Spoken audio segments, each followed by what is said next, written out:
Hello, I'm Zakia Abedin. I picked this article called Toward Sustainable Educational Changes Through School-Based Professional Development on ELL Assessment for New Teachers. It's written by Yub Kim, James Erickson, Bridget Bunton, and Patricia Hinche. Dr. Kim and Erickson are associate professors at University of Northern Colorado. Bridget Bunton, she's at Washington College. She's a department chair in the Department of Education, and Patricia Hinche, she used to teach at Penn State as a professor of education. Okay, so this article is about school-based professional development for new teachers like us, so we can improve as teachers. We can improve as educators, and we can assess our ELL students better. And let's see what they're saying. So sometimes new teachers have these deep-seated beliefs or misconceptions about English language learners, which they carry into the classrooms with them. So one of the misconceptions this article talks about is the oral language primacy, that it is necessary, someone needs to be perfect in spoken English and oral language to develop literacy, which is not true. Oral language and literacy development does not depend on each other.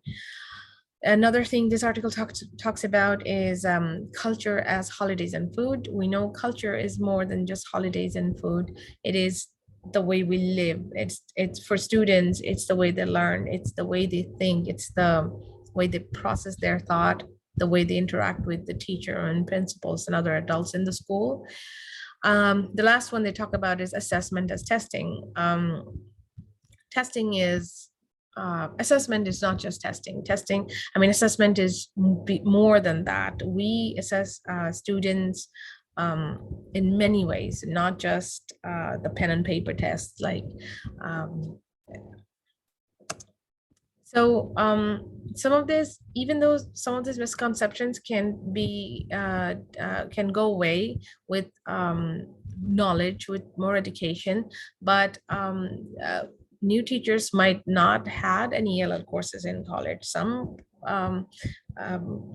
courses, not courses, some degrees are designed that way. They don't have ELL courses, or even if they have it, it would be very beginning ELL courses that might have been taught by inexperienced teachers who themselves do not have much experience how ELL, English language learners, learn.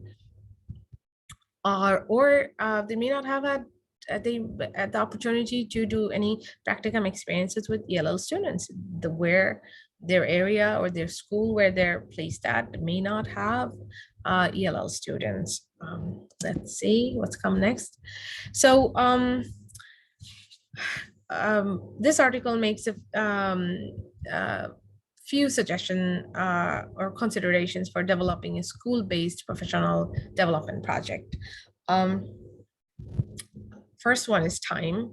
Teachers have too much to do already. They have too much on their plate with the actual teaching and administrative duties, and they have their home responsibilities. And we know that teachers are working on the weekend sometime. So we do not want to add anything to their work week or on their something else to do on the weekend work-wise. So any professional development project needs to take place during school hours. Practicality of instruction. So professional development projects should contain information that are practically applicable in the classroom. The teachers will stay engaged and learn more if they know that, okay, whatever I'm learning right now, I can go and apply it in my classroom. But the project developers should keep in mind that practicality is subjective. Different teachers will have different needs, and the different ELL, they will want to upgrade themselves in different ways.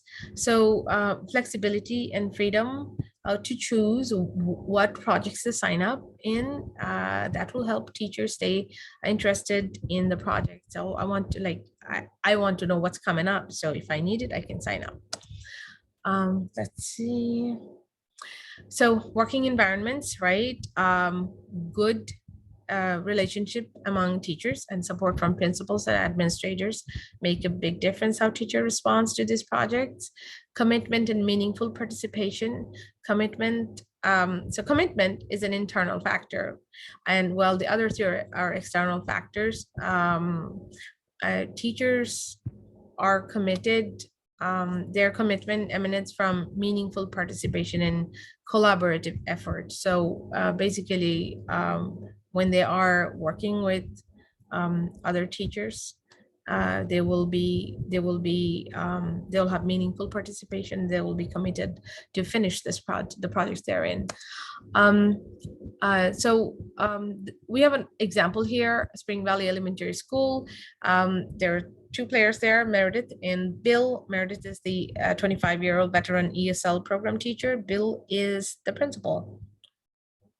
So effective administration of ELL assessment is not happening here.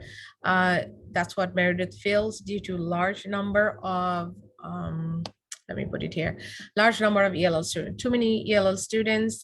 She alone, I believe she has another ESL teacher, and they cannot handle all the students. So she feels that the classroom teachers also needs to be trained on how to assess and help the ELL students in their class.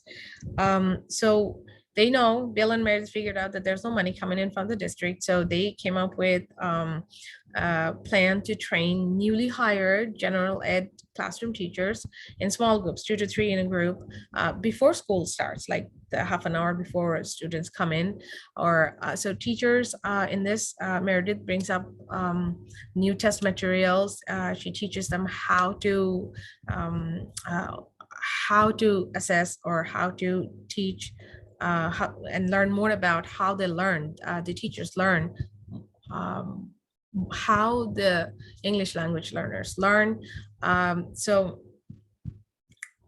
Teachers learn about the existing ESL materials and old and existing, new and existing one. And anyway, so Meredith and another ESL teacher, then they go to these classrooms to give extra support to the teachers, to answer questions while the teachers explore these new tools they have. Teachers, they request that additional adults be sent to their classroom to supervise the ELL students during assessment time. So the principal goes and helps. He calls people and gets undergrad students to come help in the classrooms, and the teachers share how share with Meredith how things are going in their classroom, and Meredith in turn keeps Bill in the loop, the principal in the loop, and she keeps giving additional supports to the teachers. So you can see here that the time, the participation, and the support that all this Meredith is getting and the teachers are getting is just amazing here. Okay, all right. I'm gonna wrap up really soon. So potential issues. Meredith needs her own time to do her own professional development activity. Voluntary participation means teacher can exit at any time, and sense of isolation from participating teachers.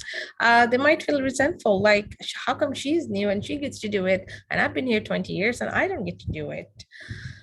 Let's see. So anyway, so in conclusion, schools need to create opportunities for new teachers, and in my opinion, existing old teachers too, to engage in professional development in ELL assessment and to learn what ELLs are capable of.